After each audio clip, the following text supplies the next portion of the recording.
नमस्कार साथियों, news two network YouTube channel में आपका स्वागत है। चलिए जानते हैं बिहार की 25 बड़ी खबरें सिर्फ 5 मिनट में। उससे पहले हमारे वीडियो को लाइक करें और चैनल को सब्सक्राइब करें। आइए जानते हैं आज की 25 बड़ी खबरें। प्रधानमंत्री नरेंद्र मोदी बिहार वासियों के लिए बड़ी खुशखबरी देंगे। वह बिहार को 5,736 करोड़ की कुल 22 परियोजनाओं की सौगात देंगे।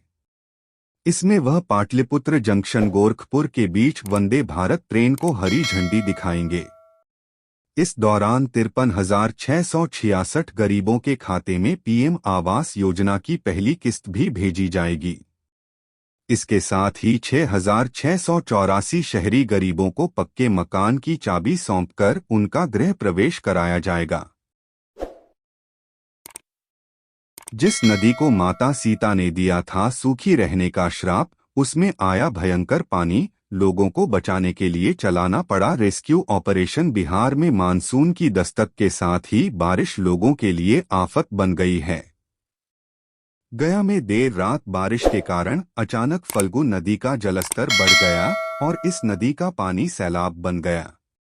इसके चलते मुफस्सिल थाना क्षेत्र के फल्गु नदी के पूर्वी तट पर 10 से 12 लोग फंस गए।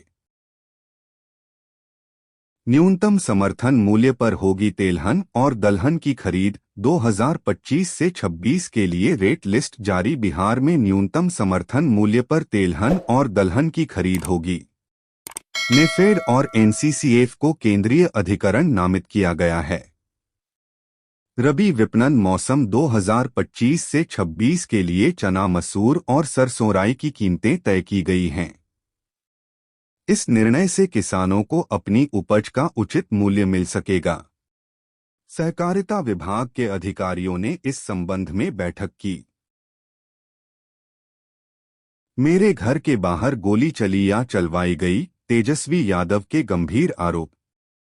बिहार की राजधानी पटना के पौष इलाके पोलो रोड में फायरिंग की घटना को लेकर राष्ट्रीय जनता दल राजद के नेता और पूर्व उपमुख्यमंत्री तेजस्वी यादव की पहली प्रतिक्रिया सामने आई है।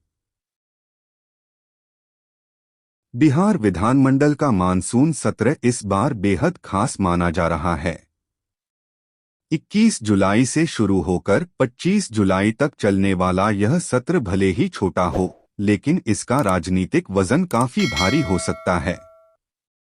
इसकी टाइमिंग सीधे तौर पर बिहार विधानसभा चुनाव 2025 की रणनीतिक तैयारी से जुड़ी मानी जा रही है। बिहार में महाराक्षस जंगलराज। राबड़ी देवी का नीतीश सरकार पर सीधा हमला। बोली, छोटी बच्चियों का रेप लूटपाट जारी। राबड़ी देवी ने एनडीए सरकार पर हमला करते हुए कहा कि बिहार में महाराक्षस जंगलराज है। वहीं तेजस्वी यादव ने कहा कि बिहार में डी के टैक्स के कारण 3 से 3 एसपी बदल दिए गए। राबड़ी देवी ने नीतीश सरकार पर हमला बोला। तेजस्वी यादव ने 2025 चुनाव जीतने का विश्वास जताया। राबड़ी देवी ने बिहार में अपराध बढ़ने का आरोप लगाया। नीतीश जी कानून बनाते हैं और AK-47 वालों को छोड़ देते हैं, तेजस्वी यादव बोले। मेरे घर के बाहर हुई फायरिंग। बिहार विधानसभा चुनाव के पहले कैबिनेट मंत्री के घर के बाहर हुई फायरिंग पर नेता विपक्ष तेजस्वी यादव ने सीएम नीतीश कुमार और एनडीए सरकार पर हमला बोला है। लालू के बेटे तेज प्रताप यादव की हुंकार, मेरी भूमिका कोई दल या परिवार नहीं तय करेगा, चक्रव्यूह तोड़ूंगा। तेज प्रताप यादव सोशल यादव पर किए गए पोस्ट की वजह से लगातार सुर्खियां बटोर रहे हैं। हालांकि इसका उन्हें खामियाजा भी भुगतना पड़ा है। फिलहाल उन्होंने एक बार फिर सोशल मीडिया पर चेतावनी भरी बातों को पोस्ट किया है। इस पर भी अब खूब चर्चा होगी। मोदी जी बताएं, दिलीप जायसवाल मेडिकल कॉलेज के मालिक कैसे बने। पीएम मोदी के दौरे से पहले पीके का तंज। पीएम नरेंद्र मोदी के 20 जून को प्रस्तावित बिहार दौरे पर तंज कसते हुए प्रशांत किशोर ने कहा, सवाल ये नहीं है कि मोदी जी बिहार आ रहे हैं, सवाल ये है कि क्यों आ रहे हैं। इसका एक ही कारण है, बिहार में चुनाव हैं। लेकिन जब वो आएं तो 2 सवालों का जवाब जरूर दें। प्रधानमंत्री मोदी कनाडा की अपनी सार्थक यात्रा के बाद क्रोएशिया रवाना हो गए हैं, जो 3 देशों की उनकी यात्रा का तीसरा और अंतिम पड़ाव है। प्रधानमंत्री ने कनाडा में G7 शिखर सम्मेलन में भाग लिया था। बिहार के इस जिले में लगेगी अल्ट्राटेक सीमेंट की फैक्ट्री, रोजगार का मिलेगा मौका। जगह भी हो गया फाइनल। बिहार में उद्योग के बेहतर दिन लाने की दिशा में सरकार लगातार प्रयास कर रही है। इसी क्रम में बांका जिले को नई सौगात मिली है।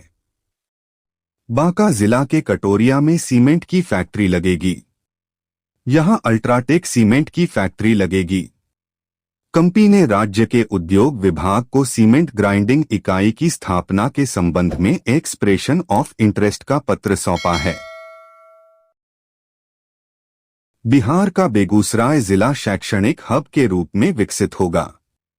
बेगूसराय पहुंचे शिक्षा विभाग के अपर मुख्य सचिव एस सिद्धार्थ ने बेगूसराय को एक शैक्षणिक हब के रूप में विकसित करने की बात कही है, जो पटना के निकट होने के कारण और भी महत्वपूर्ण हो सकता है। उनका उद्देश्य बेगूसराय और बरौनी को न केवल एक औद्योगिक हब बल्कि एक प्रमुख शैक्षणिक केंद्र के रूप में स्थापित करना है। आगामी बिहार विधानसभा चुनाव 2025 को लेकर जिले में तैयारियां तेज हो गई हैं।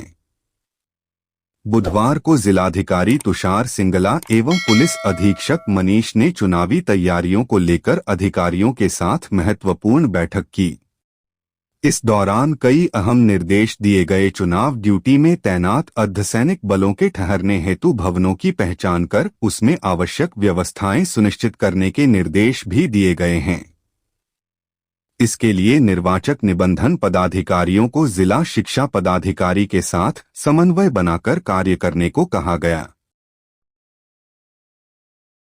बिहार बना मखाना उत्पादन का हब, राज्य से अमेरिका तक पहुंचा सुपरफूड। बिहार सरकार के प्रयासों से मखाना उत्पादन में तेजी से वृद्धि हुई है। पिछले 10 वर्षों में खेती का क्षेत्र दोगुना हो गया है। कृषि विभाग और कॉम्फेड की कोशिशों से सुधा ने मखाना अमेरिका भेजा है। मखाना विकास योजना के तहत उच्च प्रजाति के बीज उपयोग से उत्पादकता बढ़ी है। केंद्र सरकार ने मखाना को मिथिला मखाना नाम से जीआई टैग दिया है। पूरा वीडियो देखने के लिए आप सभी को दिल से धन्यवाद। ऐसे ही वीडियो देखने के लिए चैनल को सब्सक्राइब करें।